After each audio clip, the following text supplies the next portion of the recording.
Hello everyone, welcome to my channel. This is Priya Bhargav. Today we are going to start part 3 of Unit 14. Unit 14 is from Block 4 MPCE 046, that is MAPC second year students who have opted for Applied Positive Psychology. This video is for you guys. इस unit के 6 videos हैं और इन videos के link आपको description section में मिल जाएगा हर एक video के नीचे, सो आपको वरी की ज़रूरत नहीं है। एंड लास्ट भी जो सजेशन आता है वो इसी से कनेक्टेड वीडियो का आता है, so you can go ahead with that. आज हम बात करेंगे मीनिंगफुल वर्क। हम सब कहीं ना कहीं एम्प्लॉयड होते हैं, जनरली कुछ ना कुछ कर रहे होते हैं, लेकिन जब हम किसी ऑर्गेनाइजेशन में एम्प्लॉयड होते हैं सो बहुत सारी चीज़ें हमें बॉदर भी करती हैं। इन्होंने उसी से रिलेटेड एक स्टोरी दी है अमित की, जो 32 ईयर्स ओल्ड है एंड एक रेप्यूटेड बैंक फर्म में काम करता है इंडिया के। एंड उसको वर्क में क्राइसिस नज़र आने लगा है। क्राइसिस किस तरह का क्राइसिस? उसका मोटिवेशन रिड्यूस हो गया है, उसका फोकस नहीं होता वर्क में। हालांकि वो अच्छा अर्न कर रहा है, 7 फिगर्स में अर्न कर रहा है, लेकिन फिर भी उसके मैनेजर्स एंड कोलीग्स जो हैं वो उनका उन्होंने एनवायरनमेंट भी बड़ा अच्छा बना के रखा है, बहुत अच्छे से सबका हेल्दी एंड पॉजिटिव वर्क का एनवायरनमेंट है।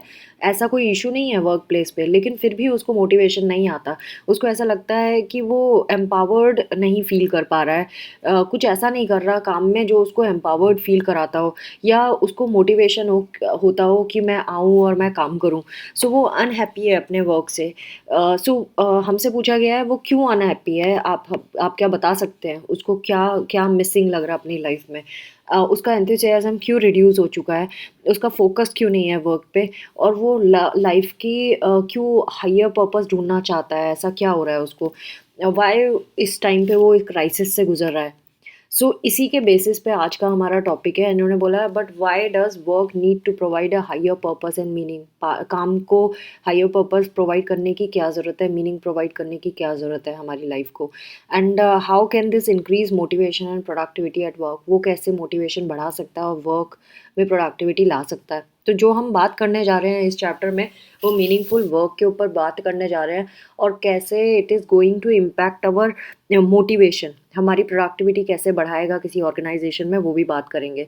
सो बहुत सारे जो एम्प्लॉयज़ होते हैं वो उनको इसी तरह की फीलिंग आती ही आती है कि उनको वर्क में क्राइसिस नज़र आने लगता है। उनका वर्क जो होता है उसको वो ये सोचते हैं कि हायर पर्पस मिल जाए मुझे अपनी लाइफ का, वही सेम काम करना, वही सेम पैसे कमा के घर आना, फिर सेम रूटीन। बट देन वो हैप्पीनेस तो गायब ही हो गई काम करते करते। अब क्या किया जाए? सो लोगों को अपने काम के ऊपर कंट्रोल चाहिए, उनको ग्रोथ चाहिए, अपॉर्चुनिटीज़ चाहिए, ऐसा कुछ काम चाहिए जिसको वो करने में एन्जॉय करें, जॉय फील करें। सो एम्प्लॉयज़ जो हैं इस तरह के काम को ढूँढते हैं जनरली, जो उनको मीनिंग दे लाइफ में। सो अपनी लाइफ के मीनिंग को ढूँढना, और जब इंसान इस तरह से अपने लाइफ के मीनिंग को ढूँढ लेता है, उसको एक्सपीरियंस करने लगता है, सो उसको उसकी वेल-बीइंग एंड सैटिस्फैक्शन रहता है उसको लाइफ में। सो हम लाइफ को हमेशा जो चेज़ कर रहे हैं ना, वो आप अगर शांति से बैठ के कभी देखो और सोचो, सो आपको समझ आएगा कि हम अपनी लाइफ में है ना मीनिंग ही ढूँढने की कोशिश कर रहे हैं। क्योंकि जो हम चाहते थे वो तो हम अचीव कर ही लेते हैं, आज नहीं तो कल अचीव कर लेते हैं, उसके बाद फिर हम भूखे हो जाते हैं कुछ और नया करने के लिए। नॉट फॉर फूड बट कुछ नया करने के लिए। या हमें ऐसा लगने लगता है कि लाइफ तो वही मोनोटोनस हो चुकी है, बोरिंग हो चुकी है। सो जो ह्यूमन्स हैं उनको हमेशा अलग-अलग सोर्सेज़ से मीनिंग चाहिए होता है। चाहे लव हो गया, चाहे वर्क हो गया, चाहे कोई और बैकग्राउंड कुछ और चीज़ हो गई अपनी लाइफ की, हमेशा हमें कुछ ना कुछ हम सीख कर रहे होते हैं। सो अगर हम जॉब की बात करें, ऑर्गेनाइज़ेशन सेटिंग की बात करें, तो वो आपको फाइनेंशियल सिक्योरिटी तो दे रहा है, एंड आपको psychological and social social benefits भी मिल जाते हैं, जैसे ईएपी सर्विसेज होती हैं जो आपके मेंटल हेल्थ को ठीक करने के लिए काम करते हैं आपके ऑर्गेनाइजेशन में। एंड देन सोशल बेनिफिट्स भी हो रहे हैं, आपका फ्रेंड सर्कल बन रहा है, आपके लाइक माइंडेड पीपल से आप मिलते हैं जब वर्क कल्चर में। सो आपके कुछ फ्रेंड सर्कल कुछ क्लोज भी बन जाते हैं फ्रेंड्स, है ना? सो ये सारी चीज़ें तो आप वैसे भी ऑर्गेनाइजेशन से मिल ही रही होती हैं, है ना? बट इसके अलावा कोई भी इंडिविजुअल जो है वो इसके अलावा और चीज़ें भी ढूँढता है, जैसे कि पर्पस, उसको लाइफ़ का पर्पस क्या है? ऑटोनॉमी ढूँढता है। कि खुद से अपना डिसाइड तो करें, क्योंकि ऑफिस जाओगे, ऑफिस की जो टीम होगी उसमें एक प्रोजेक्ट मिल जाएगा, उसके ऊपर आप काम करोगे, लेकिन आपने अपनी मर्जी से चूज़ नहीं किया, या आपको अपने मर्जी से भी चूज़ किया तो सब कुछ आपकी मर्जी से तो नहीं चल रहा होता है। देन मीनिंग, आपको आपकी लाइफ में मीनिंग समझ में नहीं आता कि मैं कहाँ जा रहा हूँ, क्या क्या चल क्या रहा है मेरी लाइफ में। एंड आइडेंटिटी, क्या आपकी कोई पहचान बनी है, खुद की इंडिविजुअल कोई आइडेंटिटी है, या आप बस ऐसे ही जगल ही कर रहे हैं सारे टाइम पे। सो ये जो मीनिंगफुलनेस है वर्क में, ये हमारा तब आता है जब पॉजिटिव वर्क प्लेस होती है, और उसमें आपका ऑर्गेनाइजेशनल कमिटमेंट शामिल है, ऑर्गेनाइजेशनल सिटीजनशिप बिहेवियर शामिल है, एम्प्लॉई एंगेजमेंट शामिल है, एंड जॉब सेटिस्फेक्शन शामिल है। तो ये वाली तो वर्क में मीनिंगफुलनेस तब आती है जब ये चीज़ें हो रही होती है।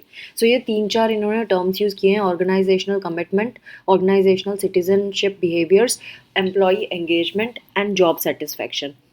जैसे जैसे ग्लोबलाइजेशन हो रहा है और इंटर डिजिटल एरा आता जा रहा है, उतना ही ज़्यादा कंपटीशन भी बढ़ता जा रहा है, एंड चैलेंजेस भी बढ़ते जा रहे हैं। वर्क में कंपटीशन एकदम गर्दन तोड़ हो गया है, टांग तोड़ हो गया। I don't know what what people से, एक टर्म यूज़ करते हैं इसमें।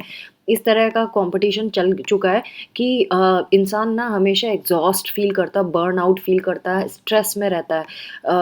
हर दूसरा एम्प्लॉय जो होगा उसके दिमाग में यही चल रहा होता है कि कहीं मेरा कल के दिन जॉब ना चला जाए। और कोई आपको कुछ ज़्यादा जॉब के प्रोफाइल में कुछ कोई बोलने लगे तो आपको कुछ और भी टेंशन बढ़ जाती है आपकी इस चीज़ को लेकर, आपका रातों की नींद खराब हो जाती है। सो जो वर्क प्लेस में जैसे डाइवर्सिटी भी आजकल हो गया है, मॉडर्न आउटलुक हो गया है वर्क कल्चर में। सो इस ये भी एक तरह से प्रॉब्लम क्रिएट करने लगा है लाइफ में। सब आपको बहुत सारी एक्स्ट्रा चीज़ें पता होनी चाहिए। सो ये जो मीनिंगफुल वर्क की डेफिनेशन अगर हम बताएं वर्क प्लेस पे, तो वो कैरेक्टरिस्टिक्स क्या हो सकती है उसकी, ये आपको एक अटेनमेंट की फीलिंग प्रोवाइड करता है, फैसिलिटेट दी अटेनमेंट और मेंटेनेंस ऑफ वन और मोर डायमेंशंस ऑफ मीनिंग। आपको एक से ज़्यादा डायमेंशंस देता है अपनी लाइफ को लेकर, अपने वर्क को लेकर। सो साइकोलॉजिकल नीड जो होती है वो हमें हेल्प करती है कि हमारा सेल्फ एस्टीम स्ट्रेंथन हो जाता है, हमारी पर्सनल एजेंसी भी स्ट्रेंथन हो जाती है अगर साइकोलॉजिकल नीड को हम कंसीडर करें तो। सो मीनिंगफुल वर्क अगर हम कंसीडर करें इंडिविजुअल के लेवल पे, तो अ, आप वर्क से रिलेटेड तो करते हो, ऐसी वैल्यूज जो आपको वर्क के लिए मोटिवेट करे, वो मीनिंगफुल वर्क के अंदर आती है। उससे आपको, जब आप में वर्क मीनिंगफुल वर्क वाला कैरेक्टर होता है, तो आप में सेंस ऑफ कॉलिंग होती है। आप हर चीज़ एंजॉय करते हैं, आप मोटिवेटेड होते हैं, प्रोडक्टिव होते हैं, आपकी वेलबींग हो, आप वेलबींग होता है आपका, मतलब ओवरऑल आपका पॉजिटिव साइड ज़्यादा एनहांस्ड हो जाता है, इंक्रीज हो जाता है। सो ग्रेटर वेलबींग को आप एक्सपेक्ट कर सकते हो अगर मीनिंगफुल वर्क है आपका। वर्क को आप एज अपने से ज़्यादा इम्पोर्टेंस देते हो, या आपके ही जितना इम्पोर्टेंट होता है आपका वर्क। अगर लैक ऑफ मीनिंगफुल वर्क हुआ तब क्या हुआ, अगर मान लो कम आपका लेवल कम है, मीनिंगफुल वर्क आपके अंदर नहीं है वो वाला कैरेक्टर, तब क्या होगा? अगर वो कम है, सो आप एलिनेटेड हो जाओगे अपने प्राइमरी सोर्स से, मतलब जहाँ जो भी आपका मेन वर्क है उससे आप भागोगे।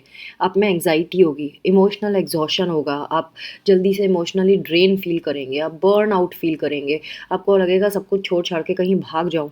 बोर्डम होगी ऑर्गेनाइजेशन के अंदर, आप हमेशा बोर ही फील करेंगे, आप में वो हैप्पीनेस क्वेश्चन चला जाएगा। सो हम वर्क प्लेस ऑर्गेनाइजेशन जो रिलेशनशिप है उसको जनरली अंडरमाइन करते हैं, जबकि इसकी बहुत बड़ी वैल्यू भी है। अब इन्होंने एक मीनिंगफुल वर्क का एग्जांपल दिया है कि क्या आपको मीनिंगफुल बनाता है आपके वर्क को। अभी तक आप भी सोच रहे होगे यार बहुत बकवास कर रही है, इतना सारा पॉजिटिव निगेटिव बता रही है, बट ये नहीं बता रही मीनिंगफुल वर्क का मतलब क्या होता है। सो अब हम रीना की स्टोरी समझेंगे तो आपको पता चल जाएगा मीनिंगफुल वर्क का मतलब क्या होता है। रीना 28 ईयर्स ओल्ड टीचर हैं गवर्नमेंट कॉलेज में, और ये बहुत मोटिवेटेड रहती हैं जब अपने वर्क को लेकर, बहुत सारी इंट्रिंसिक वैल्यूज़ को कैरी करती हैं, और ये बहुत सारा टाइम निकालती हैं खुद के लिए भी एंड स्टूडेंट्स के लिए भी जो वहाँ से ग्रेजुएट होकर निकलते हैं। स्टूडेंट्स भी बहुत मोटिवेटेड फील करते हैं इनके सामने, और जब ये ग्रेजुएशन सेरेमनी होती है तो जो रिज़ल्ट आते हैं स्टूडेंट के और वो सक्सेसफुली कंप्लीट कर पाते हैं और डिफरेंट दुनिया को आगे बढ़ जाते हैं दुनिया में, उसको देखकर ये भी बहुत खुश होती हैं एंड ये ड्रिवन फील करती हैं, फोकस्ड फील करती हैं अपने वर्क के प्रति एंड जो भी ये बहुत डिफरेंट रिसोर्सेज से भी सीखती हैं, इनके स्टूडेंट भी इनसे सीखते हैं, अपलिफ्टेड फील करते हैं इनके स्टूडेंट्स। और ये जो मोमेंट होता है ये इनको मीनिंगफुलनेस प्रोवाइड करता है क्योंकि इन्होंने अपने स्टूडेंट्स के लिए बहुत कुछ किया है ना। अपने इनके कोलीग्स वगैरह सब इनको कॉन्ग्रेचुलेट करते हैं, अप्रिशिएट करते हैं और इनकी टीचिंग स्किल्स को भी अप्रिशिएट करते हैं, तो इनको सेंस ऑफ मतलब इनका जॉब इन्होंने अच्छा किया है उसके लिए इनको बहुत तारीफ़ें भी मिलती हैं, और इनको एक सेटिस्फेक्शन भी मिलता है। तो मीनिंगफुलनेस इस केस में अगर है तो वो ये है कि उन्होंने अपनी पोटेंशियल्स को फुलफ़िल किया है एंड उनको सेंस ऑफ प्राइड होती है कि हाँ मैंने कुछ किया है। उनको जब प्रेज़ मिलता है, एक्नॉलेजमेंट मिलती है, तो उसका इम्पैक्ट उनके वर्क पे भी नज़र आता है, और ग्रुप एनवायरनमेंट सब जगह जहाँ जो भी उनके लिए मैटर करता है वहाँ से भी इनको प्रेज़ मिलता है एंड उनके वर्क पे इन सारे चीज़ों का इम्पैक्ट पड़ता है। यानी कि मीनिंगफुल वर्क की अगर बात करें तो मीनिंगफुल वर्क में आता है कि आपको कहीं से अप्रिसिएशन भी मिले और आप खुद भी मोटिवेटेड रहे, है ना। सो और आप जो कर रहे हैं उसको आप एंजॉय करें, दैट इज़ मीनिंगफुल वर्क, है ना। और आपको पर्पस कब मिलता है, जब आप सोसाइटी के लिए भी कुछ करते हैं, आपका वर्क ऐसा हो जो सोसाइटल बेनिफिट के लिए भी हो, सोसाइटी के वो बेनिफिट भी देता हो। तो it is a multi dimensional framework meaningful work जो है।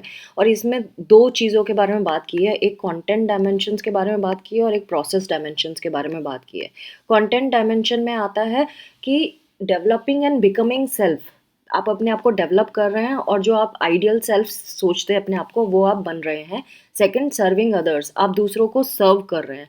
Unity with others and expressing full potential, आप दूसरों के साथ यूनिटी में रह रहे हैं। यूनिटी का अभी आगे भी मीनिंग बताएंगे। यूनिटी विद अदर्स मतलब अपने जैसा ही दूसरों को भी समझ रहे हैं and then expressing full potential, और आप अपनी पूरी फुल पोटेंशियल शो कर रहे हैं। ये तो हो गया कंटेंट डायमेंशंस। प्रोसेस डायमेंशन में क्या आता है, जो कॉन्फ्लिक्ट होता है ना बीइंग डूइंग में, होना और करना, सेल्फ एंड अदर्स, मैं और दूसरे, इंस्पिरेशन एंड रियलिटी, आप इंस्पायर्ड हैं बट रियलिटी क्या है।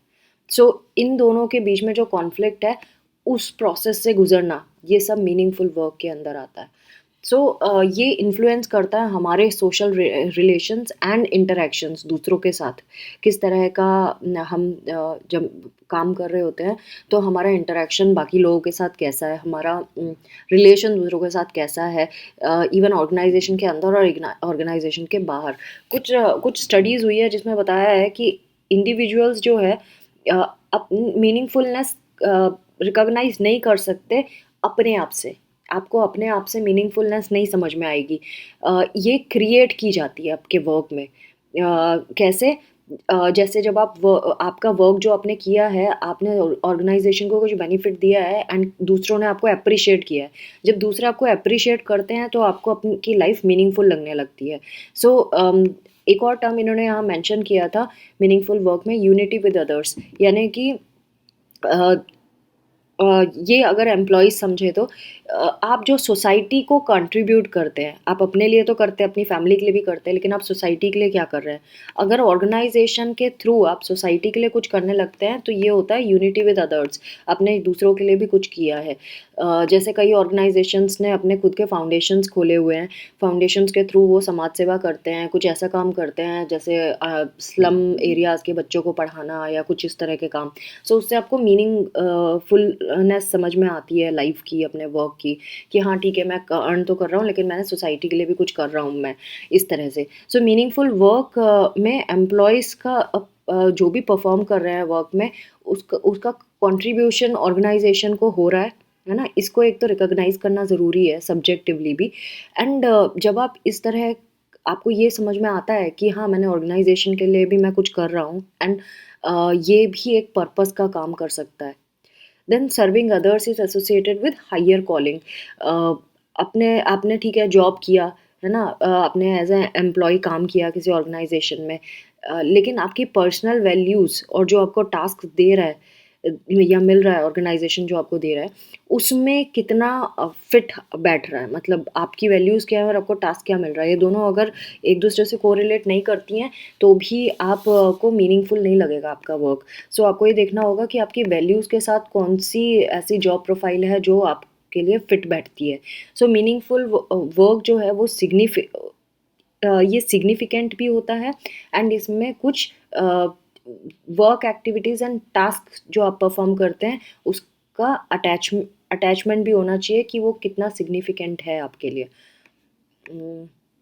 नाउ आगे भी स्टडीज़ जो हुई हैं उनमें और भी चीज़ें बताई हैं, जैसे कि जितनी ज़्यादा एबिलिटी होगी किसी इंडिविजुअल की अपने जॉब को अच्छे से करने के लिए, उतना ही उसको मीनिंगफुलनेस का एक्सपीरियंस होता है ना? आप जितने ज़्यादा अपने आप को पॉलिश करते जाएंगे, नई चीज़ें सीखते जाएंगे, उतना ही आपको जॉब में मीनिंगफुलनेस निकलने लगेगी। अपने आप को एक्सप्रेस करना, एक्सप्रेसिंग सेल्फ एक टर्म इन्होंने यहाँ पे यूज़ किया है। वो individuals being able to influence their job, so इस इसको बोलते हैं एक्सप्रेसिंग सेल्फ। सो आप किस तरह से अपने जॉब को इन्फ्लुएंस कर पा रहे हैं, वो भी मैटर करता है। मतलब एक एक जॉब को इसलिए करना सिर्फ पैसे कमाने के लिए, और एक जॉब होता है वो कि जब आप उसमें अपना 100% डाल रहे हैं, पूरी मेहनत कर रहे हैं। सो इंस्पिरेशन एंड रियलिटी के बीच में बैलेंस भी ज़रूरी है। जैसे आपके ड्रीम्स एंड आपकी होप्स के बीच में की नीड होती है ना? आपने सपना देखा, लेकिन आप कितने उम्मीद है आपको आपके सपना पूरा होने की। देन सेल्फ डिटर्मिनेशन थ्योरी एक आई थी, उसमें बता रहे हैं कि ये जो हमारे साइकोलॉजिकल नीड्स होते हैं, कौन कौन से हमारे psychological needs, autonomy, competence and relatedness, ये की प्रिडिक्टर्स है मीनिंगफुल वर्क के। तो ये जो 3 साइकोलॉजिकल नीड्स हैं, इनको फुलफिल करना ज़रूरी है, सो दैट आप मोटिवेटेड रहें और आप अपनी लाइफ का पर्पस ढूंढ सकें। इवन एज अ एम्प्लॉय भी आप अपने लाइफ का पर्पस ढूंढ सकें। सो जब एम्प्लॉयज़ ऑटोनोमसली एबल होता है कोई भी अपनी एक्टिविटी को चूज़ करने के लिए, मतलब उसको हक दे दें कि वो कहाँ कौन सी एक्टिविटी करना चाहता है पूरे जॉब, जितना भी है प्रोजेक्ट है उसमें, एंड वर्क टास्क वो चूज़ कर सके, सो वो ऑटोमेटिकली मीनिंग ढूंढने लगेगा अपने प्रोजेक्ट में। सो ऑटोनॉमी एंड सेल्फ डिटर्मिनेशन जो है, ये दोनों क्लोजली रिलेटेड है, वर्क से रिलेटेड है। एंड इनकम्पिटेंस अगर आप वर्क में फील करते हैं, अपने वर्क को फिनिश करने में इनेबिलिटी फील करते हैं, इसका मतलब है मीनिंगलेसनेस, है ना? आपको ऐसा लगता है कि भाई मैं मुझसे ये काम नहीं हो रहा, मुझे समझ भी नहीं आ रहा कैसे करना है, मतलब आप मीनिंगफुलनेस नहीं है आपके वर्क जॉब में, आप मीनिंगलेसनेस को महसूस कर रहे हैं। तो जो कंसेप्ट ऑफ रिलेटेडनेस के बारे में इन्होंने बात की है, रिलेटेडनेस का मतलब जैसे कि मैनेजर्स के साथ रिलेशनशिप, कोलीग्स के साथ, फ्रेंड्स के साथ, ऑर्गेनाइजेशन में जो रिलेशनशिप है उसके बारे में बात कर रहे हैं, वो भी एक की सोर्स होता है मीनिंगफुल वर्क के लिए। तो ये जो 3 नीड्स बताई हैं, उनका पॉजिटिव एसोसिएशन है मीनिंगफुल वर्क से, जिसकी अगर पॉजिटिव रिलेशनशिप है मीनिंगफुल वर्क से, मतलब अगर ये पॉजिटिवली कनेक्टेड है, ये तीनों चीज़ें ठीक हो जाती हैं, सो ऑटोमेटिकली इंसान वेल फील करता है एंड हेल्दी फंक्शनिंग होती है उसकी। एक और फोर्थ फैक्टर भी ढूंढा गया है। Fourth factor is beneficence and pro social behaviour, मतलब कि दूसरों के बेनिफिट के लिए बारे में सोचना, सो दैट अगर आप दूसरों के बेनिफिट के बारे में सोचते तो ऑटोमेटिकली आपके इमोशनल बेनिफिट होता है, आप इमोशनली अच्छा फील करने लगते हैं, आपका sense of task and work meaningfulness बढ़िया हो जाता है। नाउ मीनिंगफुल वर्क क्या है? मीनिंगफुल वर्क के आगे इन्होंने और भी चीज़ें बताई हैं, जैसे कि इसका पॉजिटिव इम्पैक्ट होता है ह्यूमन बींग्स पे, इंडिविजुअल लेवल पे भी होता है और ऑर्गेनाइजेशनल लेवल पे भी होता है। ये एम्प्लॉयज़ को अपनी लाइफ को बेहतर तरीके से जीने में हेल्प करता है, वो सेटिस्फाइड फील करते हैं, उनकी नीड्स जो बेसिक नीड्स है लिविंग की, वो भी पूरी पूरी हो जाती है अगर वो सेटिस्फैक्टरीली जी रहे हैं, और बेसिक नीड्स उनकी पूरी हो रही है ऑर्गेनाइजेशन में काम करने से, एंड उन वो लाइफ को अच्छे से चला पा रहे हैं। ऑर्गेनाइजेशनल लेवल पे अगर हम देखें, सो मीनिंगफुल वर्क जो है ये ऑर्गेनाइजेशनल परफॉर्मेंस पे भी हेल्प करता है एंड फाइनेंशियल परफॉर्मेंस में भी हेल्प करता है। जिससे क्या होगा, जॉब को एंजॉय करेगा एम्प्लॉय, है ना, उसका इंट्रिंसिक मोटिवेशन बना रहेगा। इंट्रिंसिक मोटिवेशन मतलब ऐसे ही खुश होना अपने काम को करने में ही, उसको लगेगा कि हाँ ये काम ही रिवार्ड है, ऐसा वाला intrinsic motivation. And then job security तो मिलेगी मिलेगी एम्प्लॉय को, ग्रोथ अपॉर्चुनिटीज़ भी मिलेंगी, पॉजिटिव सेल्फ कंसेप्ट होगा उसका खुद के बारे में। And then organisation identification and moral, ये भी अच्छे हो जाते हैं अगर मीनिंगफुल लाइफ है तो, या मीनिंगफुल वर्क है तो। नाउ ये मेजरमेंट ऑफ मीनिंगफुल वर्क के बारे में इन्होंने बताया है, वामी करके एक टेस्ट है। इसका फुल फॉर्म है work as meaning inventory. So work में क्या मीनिंग, हम यही तो पढ़ रहे हैं कि जो वर्क है उससे हम कैसे मीनिंग निकालें, कैसे वो हमारे को मोटिवेट करे हमारा वर्क। सो इसमें हमने बहुत सारी चीज़ें पढ़ी, जैसे कि मैनेजमेंट लेवल में सपोर्ट करना ज़रूरी है एम्प्लॉयज़ का, एम्प्लॉयज़ को सपोर्ट मिलना चाहिए मैनेजमेंट लेवल से। देन एम्प्लॉयज़ जो हैं वो ये भी देखें कि वो उनके लाइफ का पर्पस क्या है, एंड वो टास्क चूज़ करें जो उनका पर्पस को फुलफ़िल करने में हेल्प करता है। एंड मैनेजर्स का काम है कि एम्प्लॉयज़ को अप्रिशिएट करें, रिवार्ड दें, तो वो मोटिवेटेड फील करते हैं। देन वो क्या ऑर्गेनाइजेशन कुछ ऐसा प्रो सोशल वर्क कर रहा है जिससे दूसरों की हेल्प हो रही है। सो ये सारे कुछ फैक्टर्स के बारे में बात की है। अब हम वामी के बारे में बात करेंगे। ये टेस्ट है एक वामी, इसमें 10 आइटम क्वेश्चनर है जो इन्होंने पूरा यहाँ पे दिया हुआ है, ये आप टेस्ट कर सकते हैं if you are an employee. 5 point scale है ये, 1 से लेके 5 तक। 1 is absolutely untrue and 5 is absolutely true.